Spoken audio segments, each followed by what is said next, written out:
ಪ್ರಿಯಾಂಕಾ ವಾದ್ರಾ ಅವರ ಪತಿ ರಾಬರ್ಟ್ ವಾದ್ರಾ ನೆಹರು ಪ್ರಧಾನಿಯಾದ್ಮೇಲೆ ಅವರ ಕುಟುಂಬಕ್ಕೆ ಹೊರಗಿನಿಂದ ಬಂದ ನಾಲ್ಕನೇ ವ್ಯಕ್ತಿ. ಈ ಹಿಂದೆ ಬಂದ ಮೂವರು ರಾಜಕೀಯದಲ್ಲಿ ಮಿಂಚಿದ್ದಾರೆ. ಇದು ವಾದ್ರಾ ರಾಜಕೀಯ ಎಂಟ್ರಿ ಆಸೆಗೆ ಜೀವ ತುಂಬುತ್ತಾ ಅಥವಾ ರಾಜಕೀಯದಲ್ಲಿ ಅಳಿಯಂದಿರ ದರ್ಬಾರು ಕಥೆ ಆಸೆಯನ್ನ ಹೆಚ್ಚಿಸ್ತಾ ಗೊತ್ತಿಲ್ಲ. ಸದ್ಯಕ್ಕೆ ನೋಡ್ತಾ ಇದ್ರೆ ವಾದ್ರಾ ಅವರ ಈ ಬಹಿರಂಗ ಹೇಳಿಕೆ ಕಾಂಗ್ರೆಸ್ನಲ್ಲಿ ಖುಷಿಗಿಂತ ಹೆಚ್ಚು ಅಸಮಾಧಾನವನ್ನೇ ಹೆಚ್ಚಿಸಿದೆ ಅನ್ನೋದು ಸತ್ಯ.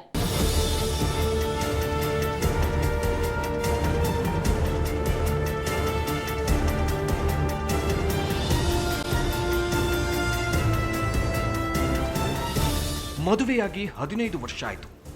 ಇಷ್ಟು ದಿನ ಎಲ್ಲಿಯೂ ಕೂಡ ರಾಜಕೀಯ ಆಕಾಂಕ್ಷೆಯ ಒಂದೇ ಒಂದು ಮಾತನ್ನು ಆಡದಿದ್ದ ರಾಬರ್ಟ್ ವಾದ್ರಾ ಇದ್ದಕ್ಕಿದ್ದಂತೆ ಇಂಥದ್ದೊಂದು ಆಸೆ ತೋಡಿಕೊಂಡಿದ್ದೇಕೆ? ಅದಕ್ಕೆ ಕಾರಣಗಳು ಇವೆ. ನೆಹರು ದೇಶದ ಪ್ರಧಾನಿಯಾದ ಮೇಲೆ ಅವರ ಕುಟುಂಬಕ್ಕೆ ಹೊರಗಿನಿಂದ ಬಂದವರಲ್ಲಿ ರಾಬರ್ಟ್ ವಾದ್ರಾ ನಾಲ್ಕನೇ ವ್ಯಕ್ತಿ. ಹಾಗೆ ಬಂದವರೆಲ್ಲರೂ ರಾಜಕೀಯದಲ್ಲಿದ್ದಾರೆ. ಒಬ್ಬ ರಾಬರ್ಟ್ ವಾದ್ರಾ ಹೊರತುಪಡಿಸಿ. ನೆಹರು ಕುಟುಂಬಕ್ಕೆ ಹೊರಗಿನಿಂದ ಬಂದ ಮೊದಲಿಗ ಫಿರೋಜ್ ಗಾಂಧಿ, ಇಂದಿರಾ ಗಾಂಧಿ ಅವರ ಪತಿ.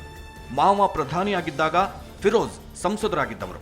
ನೆಹರು ಅವರನ್ನು ಸಂಸತ್ನಲ್ಲಿ ನೇರ ದಿಟ್ಟ ಪ್ರಶ್ನೆಗಳ ಮೂಲಕ ಕಾಡುತ್ತಿದ್ದ ವ್ಯಕ್ತಿ. ಆಂತರಿಕ ಕಾರಣಗಳು ಗೊತ್ತಿಲ್ಲ. ಆದರೆ ಕೊನೆಯ ದಿನಗಳಲ್ಲಿ ಫಿರೋಜ್ ಗಾಂಧಿ ನೆಹರು ಮತ್ತು ಇಂದಿರಾರಿಂದ ದೂರವೇ ಇದ್ರು. ನೆಹರು ಕುಟುಂಬಕ್ಕೆ ಹೊರಗಿನಿಂದ ಬಂದು ಈಗಲೂ ರಾಜಕೀಯದಲ್ಲಿರುವವರು ಮೇನಕಾ ಗಾಂಧಿ, ಇಂದಿರಾ ಅವರ ಮುದ್ದಿನ ಪುತ್ರ ಸಂಜಯ್ ಗಾಂಧಿ ಪತ್ನಿ. ಆದರೆ ಅವರು ಕಾಂಗ್ರೆಸ್ಸಿನ ಬದ್ಧ ಎದುರಾಳಿ ಬಿಜೆಪಿಯಲ್ಲಿದ್ದಾರೆ, ಸಂಸದರಾಗಿದ್ದಾರೆ. ಅಟಲ್ ಸರ್ಕಾರದಲ್ಲಿ ಸಚಿವರೂ ಆಗಿದ್ದ ಮೇನಕಾ ಜೊತೆ ಸೋನಿಯಾ ಕುಟುಂಬದ ಬಾಂಧವ್ಯ ಉಳಿದಿಲ್ಲ. ನೆಹರು ಕುಟುಂಬಕ್ಕೆ ಬಂದು ನಿಧಾನವಾಗಿ ರಾಜಕೀಯಕ್ಕೆ ಕಾಲಿಟ್ಟು ಗೆದ್ದ ಮೂರನೇ ವ್ಯಕ್ತಿ ರಾಜೀವ್ ಪತ್ನಿ ಸೋನಿಯಾ ಗಾಂಧಿ. ಸದ್ಯಕ್ಕೆ ಸಂಸದರು, ಯುಪಿಎ ಅಧ್ಯಕ್ಷೆ, ಪ್ರಧಾನಿಗಿಂತಲೂ ಹೆಚ್ಚಿನ ಅಧಿಕಾರ ಹೊಂದಿರೋ ಶಕ್ತಿ ಕೇಂದ್ರ, ಕಾಂಗ್ರೆಸ್ನ ಅಧಿನಾಯಕಿ. ಈಗ ರಾಬರ್ಟ್ ವಾದ್ರಾ ಸರದಿನ ಗೊತ್ತಿಲ್ಲ.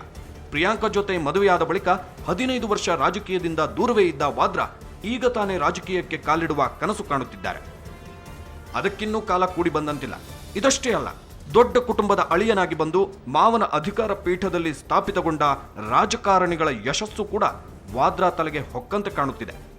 ಆಂಧ್ರ ಪ್ರದೇಶದಲ್ಲಿ NTR ಅವರನ್ನು ಕೆಳಗಿಳಿಸಿ ಗೆದ್ದ ಚಂದ್ರಬಾಬು ನಾಯ್ಡು, ಪಾಕಿಸ್ತಾನದಲ್ಲಿ ಅನುಕಂಪದ ಅಲೆ ಮೇಲೆ ತೇಲಿ ಗೆದ್ದ ಬೆನ್ಜೀರ್ ಭುಟ್ಟೋ ಪತಿ ಆಸಿಫ್ ಅಲಿ ಜರ್ದಾರಿ ಅವರ ಸಾಧನೆ ಕಣ್ಣು ಕುಕ್ಕಿದ್ಯಾ?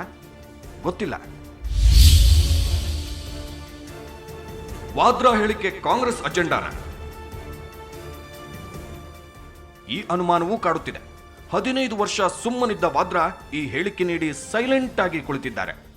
ನೀವೇ ಏನೋ ತಪ್ಪು ಪ್ರಶ್ನೆ ಕೇಳಿರಬೇಕು ಎಂದಿದ್ದ ಪ್ರಿಯಾಂಕಾ ಆಮೇಲೆ ಪತಿಯ ರಾಜಕೀಯ ಆಕಾಂಕ್ಷೆಯ ಬಗ್ಗೆ ತುಟಿ ಬಿಚ್ಚುತ್ತಿಲ್ಲ.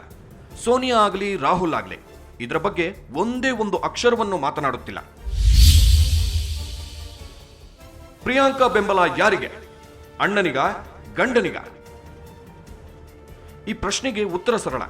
ಯಾಕೆಂದ್ರೆ ಪ್ರಿಯಾಂಕಾ ವಾದ್ರಾ ಮೊದಲಿನಿಂದಲೂ ಒಂದು ಮಾತು ಹೇಳುತ್ತಲೇ ಬಂದಿದ್ದಾರೆ.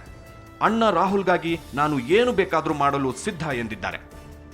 ಇದೊಂದು ಹೇಳಿಕೆ ಸಾಕು ಪ್ರಿಯಾಂಕಾ ತನ್ನ ಅಣ್ಣನನ್ನು ಎಷ್ಟು ಇಷ್ಟಪಡುತ್ತಾರೆ ಅನ್ನೋದಿಕ್ಕೆ.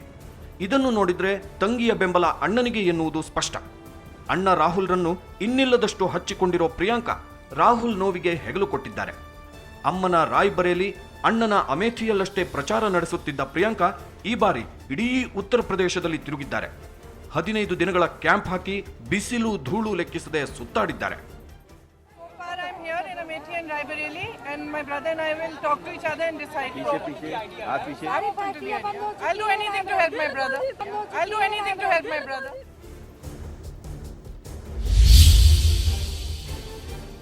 ಸೋನಿಯಾ ಆಯ್ಕೆ ಯಾರು?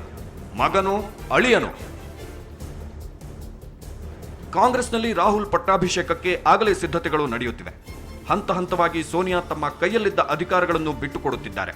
ಉತ್ತರ ಪ್ರದೇಶ ಚುನಾವಣೆಯಲ್ಲಿ ಫಲಿತಾಂಶದ ನಂತರ ಕಾಂಗ್ರೆಸ್ ಗೆದ್ದು ಬಿಟ್ರೆ ರಾಹುಲ್ ಪ್ರಧಾನಿ ಅಭ್ಯರ್ಥಿ ಎಂದು ಘೋಷಿಸಿದ್ರೂ ಅಚ್ಚರಿಯಿಲ್ಲ. ಕಾಂಗ್ರೆಸ್ನಲ್ಲಿ ಅದನ್ನು ವಿರೋಧಿಸುವ ಶಕ್ತಿಯೂ ಯಾರಿಗೂ ಇಲ್ಲ. ಪತ್ನಿಯಷ್ಟು ಪ್ರಬುದ್ಧತೆ ತೋರಿಸಿಲ್ಲ ರಾಬರ್ಟ್ ವಾದ್ರಾ. ಇದನ್ನು ಒಪ್ಪಲೇಬೇಕು. ಪ್ರಿಯಾಂಕಾ ವಾದ್ರಾ ಪಾರ್ಟಿಗಳಲ್ಲಿ ಜೀನ್ಸ್ ತೊಟ್ಟು ಫ್ಯಾಷನ್ ಪ್ರಿಯೆಯಾಗಿ ಕಾಣಿಸಿಕೊಳ್ಳುವುದು ನಿಜ. ಅದು ಅವರ ಲೈಫ್ ಸ್ಟೈಲ್. ಸಭ್ಯತೆಯ ಎಲ್ಲೆ ಮೀರದಂತೆ ಡ್ರೆಸ್ ತೊಡುವ ಪ್ರಿಯಾಂಕಾ ಮಾಡರ್ನ್ ಡ್ರೆಸ್ಗಳಲ್ಲಿ ಆಕರ್ಷಕವಾಗಿ ಕಾಣಿಸಿಕೊಳ್ತಾರೆ. ಆದರೆ ಹಳ್ಳಿಗಳಿಗೆ ಹೋದ್ರೆ ಕಾಟನ್ ಸೀರೆಯಲ್ಲಿ ಕಂಗೊಳಿಸುತ್ತಾರೆ. ಎಲ್ಲಿಗೆ ಯಾವ ಡ್ರೆಸ್ ಸೂಕ್ತ ಎನ್ನುವ ತಿಳುವಳಿಕೆ ಪ್ರಿಯಾಂಕಾಗೆ ಇದೆ. ಆದ್ರೆ ಇಲ್ಲಿ ರಾಬರ್ಟ್ ವಾದ್ರಾ ಹಿಂದೆ ಬೀಳುತ್ತಾರೆ. ಅವರು ಉತ್ತರ ಪ್ರದೇಶದಲ್ಲೂ ಅಷ್ಟೇ ಬೈಕ್ಗಳ ಮೇಲೆ ರ್ಯಾಲಿ ಮಾಡಿ ಸುಸ್ತಾಗಿ ಬಂದರು. ಅವರ ಮಾತಿನಲ್ಲಾಗ್ಲಿ ನಡವಳಿಕೆಯಲ್ಲಾಗ್ಲಿ ಪತ್ನಿಯಷ್ಟು ಮೆಚ್ಯೂರಿಟಿ ಕಾಣಿಸಲಿಲ್ಲ. ರಾಬರ್ಟ್ ವಾದ್ರಾ ಮಿಸ್ಟರ್ ಕ್ಲೀನ್ ಅಲ್ಲ. ಎಸ್, 2G ಹಗರಣದಲ್ಲಿ ಅವರ ಪಾತ್ರವಿದೆ ಅನ್ನೋ ಆರೋಪ ಕೇಳಿ ಬರುತ್ತಿದೆ. 2007ರಲ್ಲಿ ಕರಕುಶಲ ವಸ್ತುಗಳನ್ನು ರಫ್ತು ಮಾಡುವ ಸಾಮಾನ್ಯ ವರ್ತಕನಾಗಿದ್ದ ರಾಬರ್ಟ್ ವಾದ್ರಾ ಮುಂದಿನ ವರ್ಷದಲ್ಲೇ ದೇಶದ ಅತಿ ದೊಡ್ಡ ರಿಯಲ್ ಎಸ್ಟೇಟ್ ವ್ಯವಹಾರದ ಕಂಪನಿ DLFನ ಪಾಲುದಾರರಾಗುತ್ತಾರೆ. ಶ್ಯೂರಿಟಿಯನ್ನೇ ಕೊಡದೆ ಕೋಟಿ ಕೋಟಿ ಸಾಲ ಪಡೆಯುತ್ತಾರೆ. ಈ ಎಲ್ಲದಕ್ಕೂ ಆತ ಸೋನಿಯಾ ಕುಟುಂಬದ ಹೆಸರು ಬಳಸಿಕೊಂಡ್ರ? ಉತ್ತರ ಇನ್ನೂ ಸಿಕ್ಕಿಲ್ಲ. ರಾಬರ್ಟ್ ವಾದ್ರಾ ರಾಜಕೀಯಕ್ಕೆ ಬಂದರೂ ಬರಬಹುದು. ಅಷ್ಟೇ ಯಾಕೆ, ಪ್ರಿಯಾಂಕಾ ಕೂಡ ರಾಜಕೀಯಕ್ಕಿಳಿಯಬಹುದು. ಪ್ರಿಯಾಂಕಾ ರಾಜಕೀಯಕ್ಕೆ ಬರೋದಿಲ್ಲ ಅನ್ನೋದು ಸದ್ಯದ ದೊಡ್ಡ ಮನೆಯ ನಿರ್ಧಾರ. ಆ ನಿರ್ಧಾರವನ್ನು ಬದಲಾಯಿಸುವ ಸ್ವಾತಂತ್ರ್ಯವನ್ನು ಅವರು ಇಟ್ಟುಕೊಂಡಿದ್ದಾರೆ. ಯಾಕೆಂದ್ರೆ ರಾಜಕೀಯಕ್ಕೆ ಬರುತ್ತೀರಾ ಅನ್ನೋ ಪ್ರಶ್ನೆಗಳಿಗೆ ಇತ್ತೀಚೆಗೆ ಪ್ರಿಯಾಂಕಾ ಮತ್ತೊಂದು ಪ್ರಶ್ನೆ ಹಾಕುತ್ತಿದ್ದಾರೆಯೇ ಹೊರತು ಉತ್ತರ ನೀಡುತ್ತಿಲ್ಲ.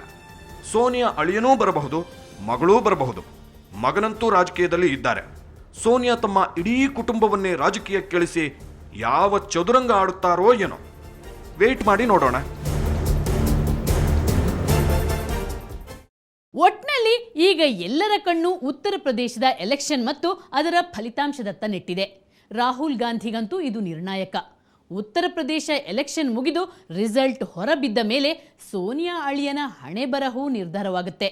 ಇದು ಈ ಹೊತ್ತಿನ ಸುವರ್ಣ ಫೋಕಸ್. ಇನ್ನೊಂದು ಇಂಟ್ರೆಸ್ಟಿಂಗ್ ಸ್ಟೋರಿಯೊಂದಿಗೆ ಮತ್ತೆ ಬರ್ತೀನಿ. ಕ್ಷಣ ಕ್ಷಣದ ಸುದ್ದಿಗಾಗಿ ನೋಡ್ತಾ ಇರಿ ಸುವರ್ಣ ನ್ಯೂಸ್ 24/7.